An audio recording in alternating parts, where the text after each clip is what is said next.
If you are over the age of 65 and you are covered by employer-sponsored group health insurance based on your current employment or your spouse's employment, and you want to retire or drop the employer coverage, or maybe you're losing it, you may be eligible for a special enrollment period that allows you to apply and enroll into Medicare Part B.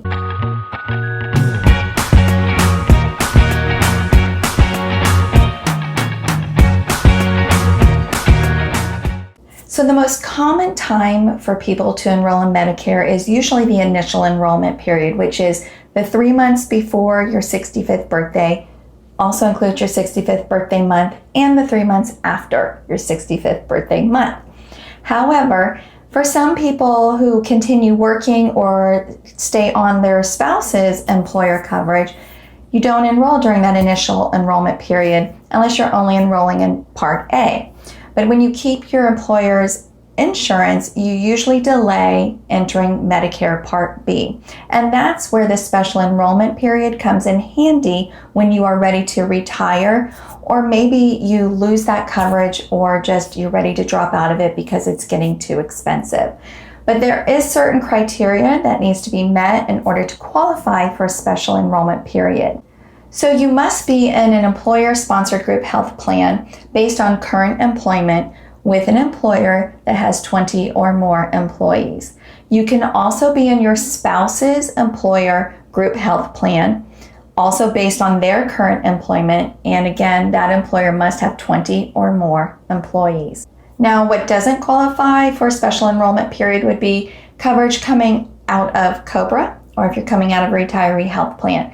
And that's because COBRA and retiree health plans are not plans that are based on current employment, so they don't qualify you for a special enrollment period. Now, if you qualify for the special enrollment period based on yours or your spouse's group employer health insurance, and that employer has more than 20 employees, you can use that special enrollment period at any time. So at any time you want to drop that employer coverage, you can. If you get laid off, you can also use it. And of course, if you're going to retire, you have an 8-month window from the time employment ends to enroll in Part B. So in other words, if you or your spouse are retiring or dropping the employer coverage or losing that coverage, you have an 8-month window to apply for Part B starting on the date that employment ends or your health insurance coverage ends, whichever happens first. This is your special enrollment period. If you're retiring, then that should allow you time to apply for Part B and have it set up and in place so that it's ready to go when you lose your employer health insurance. Some people, however, don't have that luxury and lose their coverage due to a layoff. So that makes the process a little more rushed in setting up Part B, but the steps are still the same. Now, the first step is to have your employer or your spouse's employer complete the Request for Employment Information form. It's also known as CMS L564, and this form is necessary in order to qualify for that special enrollment period. And if both you and your spouse are applying for Part B, then have your employer or your spouse's employer complete a form for each of you. If the employer is not able to complete that Request for Employment Information form, then Medicare requires that you complete the form on behalf of your employer, but leave the signature portion blank. And then you'll also be required to provide some secondary evidence of your insurance coverage. The next step is to prepare your Part B application so that you can submit it to Social Security along with your Request for Employment Information form and your proof of insurance. And Social Security will give you several ways to provide that information to them. Right now, you can do it online. This is new due to the pandemic. Social Security made some changes that allow you to go online and submit your information during a special enrollment period.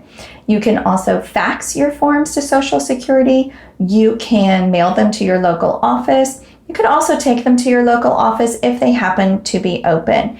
And if you have questions specific to your situation that you feel are unique or you just need answers to, especially if it's regarding your Social Security benefits, then I recommend you call Social Security. If you can't get an in-person appointment, at least make a phone appointment so you can get your questions answered. And I have some important bonus tips to share with you. When you are preparing your Part B application, it is so important to let Social Security know when you want Medicare Part B to start. So in the remarks section on the Part B application, make sure that you include the exact date that you want Part B to begin.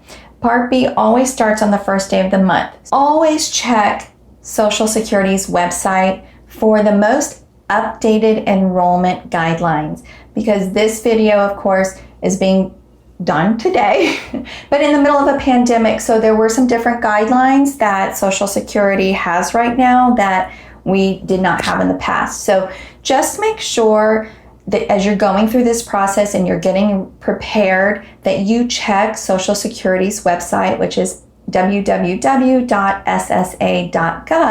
to make sure you are following the proper guidelines for submitting your Part B application during a special enrollment period. And tip number 3 is go ahead and get that Part B enrollment going even before you know what your Part D or your Medicare supplement or your Medicare Advantage plan is going to be.